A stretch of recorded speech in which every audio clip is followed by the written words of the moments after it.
গরমের দিনগুলোতে প্রেগনেন্সি জার্নিটা খুব কষ্টের ছিল। তবে এখন একটু স্বস্তি হয়েছে কারণ বর্ষাকাল এসছে, কিন্তু এখনও ভয় আছে কারণ যদি ঠান্ডা লেগে যায় তো খুবই অসুবিধায় পড়ে যাব, তাই অনেকটাই সাবধানে থাকতে হয়।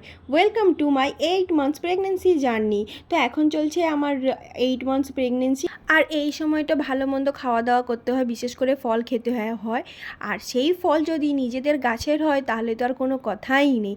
আমাদের বাড়ির গাছে অনেক কাঁঠাল হয়েছে, তো সেই কাঁঠাল দুটো পাড়া হয়েছে, তো এই কাঁঠালটা না পেকে গিয়েছে, তো মাম্মি আমার কাঁঠালটা ছাড়াচ্ছিল। এই কাঁঠালটা ছোট হলে কি হবে, এই ছোট কাঁঠাল থেকে 30 পিস কোষ বেরিয়েছে।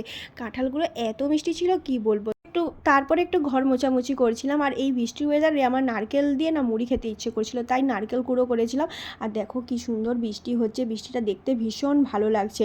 তবে বৃষ্টি ভালো লাগলে কি হবে, আমাকে অতি সাবধানে থাকতে হবে, যদি ঠান্ডা লেগে যায় তো আর বলার কিছু নেই। তো তোমাদের আমার ভিডিও কেমন লাগলো অবশ্যই আমাকে কমেন্ট করে জানিও।